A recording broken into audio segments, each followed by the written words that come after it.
Terry, yeah. I'd have to say, well, there are so many people in this room who inspired me. If I had to pick one, I would say David Thompson was a real influence for me in explaining to me about the history of the Rochdale Co-op, and then also introducing me to various cooperative leaders and movements. He'd be the guy that I would kind of point out. He's a great connector. Yeah. And Yeah, I like everybody, had the chance to work with so many wonderful people who inspired me. I do think that Rod Nilsson comes to mind really quickly for me in that role, because Rod had the ability to really inspire you with a vision. My memory of Rod is fighting with him too, you know? I mean, not every idea he had was a perfect one, let me tell you. But my gosh, he was able to make you see above the detail and work harder than you thought you would. And I think he gathered around one fantastic group of people, many of whom are in this room. So I was really feel very fortunate to have had the chance to work closely with him in my work, and also feel influenced not only by his vision but also his just intellectual interest in all types of co-ops and how we could move forward with research, education, policy, and the whole gamut. So I feel very lucky to have known him. yeah, okay, that's great. Yeah, Brad. So here's the first fun question, and I'll give Leslie Mead credit for this idea, for this question, Leslie. And it's a mistake that you made over your career that taught you a key lesson.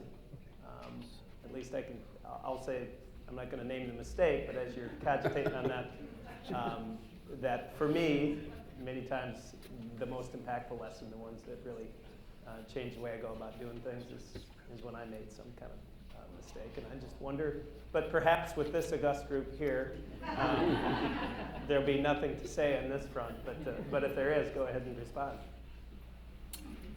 I wouldn't say this is a fun question. No, not fun for you, Terry.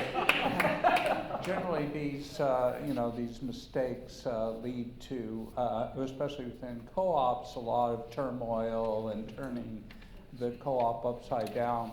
I think the lesson that I learned from a big personnel mistake was trusting my gut and trusting the policies and the principles of cooperation, which I think, in the case that I'm thinking of, I didn't really follow, and consequently paid a price for that. Okay. All right. Have you made a mistake? It's almost as hard to pick out the mistakes you made as it is to say who influenced you, because there's so many. But if you don't make mistakes, you don't get any place. So. But I would say the one I really learned a lesson from was we were attacked by a group of food radicals, and I tried to rationalize with them. That was a big mistake, okay? Because I made a lot of press for them, but we never got any place in rationalization. Yeah. Okay. Yeah, I would, maybe I'm a little like Terry. I will say some personnel mistakes come to my mind too. And I think I really understand what you're saying about the gut reaction versus a little more rational consideration. But I think that I made a couple mistakes where I trusted somebody's recommendation and didn't really go far enough into why they were recommending that particular person. And I do think there were times when, as we all know, that I was getting a little more of a challenge than I had understood I was getting in particular people. And yet, yeah, you learn lessons from all of those things. So it's a good experience. I think that's natural. I think in the hiring process, we want to get that ideal candidate, and sometimes we overlook some of the signs that should have told us if there's a flag there. So I made plenty of those mistakes. But the early one I remember too is I was pretty proud of myself. I was in my mid-20s and I was already running a credit union. I thought I was a pretty big shot, you know. And I didn't respect the board as I should have. And I learned a lot through making mistakes, and that was a big mistake. And I always, from that point on, respected the board and worked closely with them. But got off to not a bad start, but they sat me down and said, "You're young, let's talk to you. And you know, we still run this place, and you're still going to be the guy that we want running this place on a day-to-day basis. But respect the board." Right. So it was a good learning experience. That's a good learning experience. Okay, great. The next one, the next question is one about sort of generational, and I know I've read, you know, know something about all of you. Had a chance to read your bios and know that you've worked a lot with, you know, generations both above, because you've been in the movement and you've been in the community for so long, and now in more recent years, you know, worked with younger people, and it's this question of.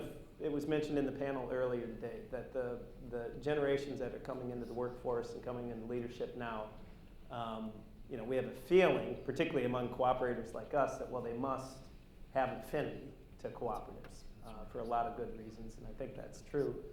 But what I'm going to ask is a comparison question, actually, is whether it's the generation that you came and served in your professional life in cooperatives.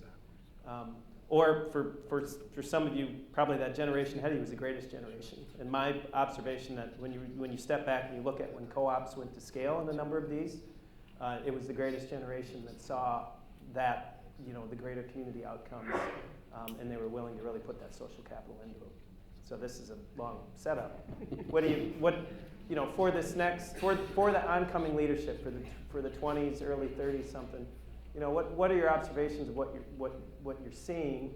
You know, what do you think the potential is, given where we are in society, the way the economy is treating folks today with this new generation?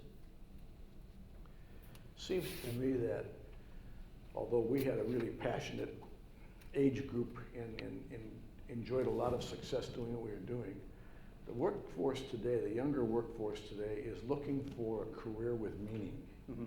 It isn't so much focused on how much can I earn, or maybe even what will that title be, but what kind of satisfaction will I get from this position? Mm-hmm.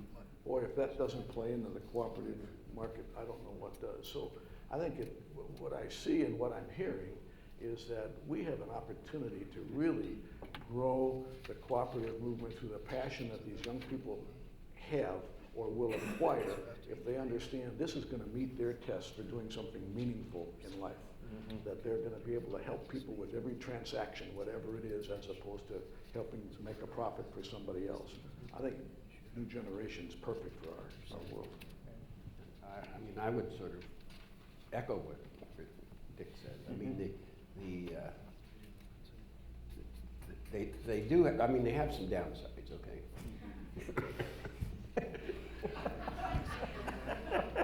I didn't ask you about that.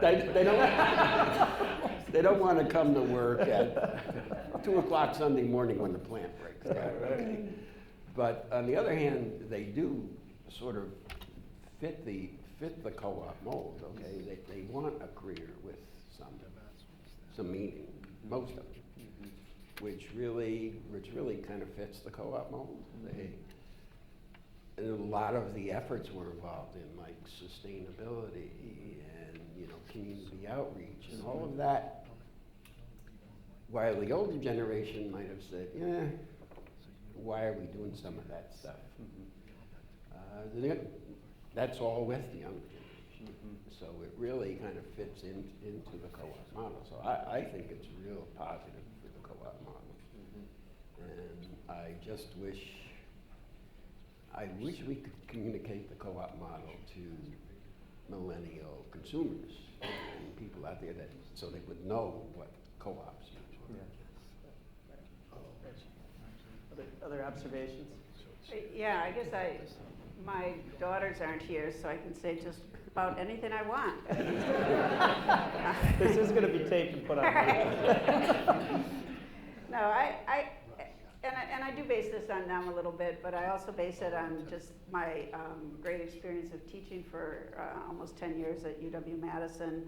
Undergrads were a lot of fun, and I was teaching a co-ops class, and so I guess I would say that a quality that the next generation has that I think was missing from my generation or even in between was a super amount of openness to working with people who are not just like them.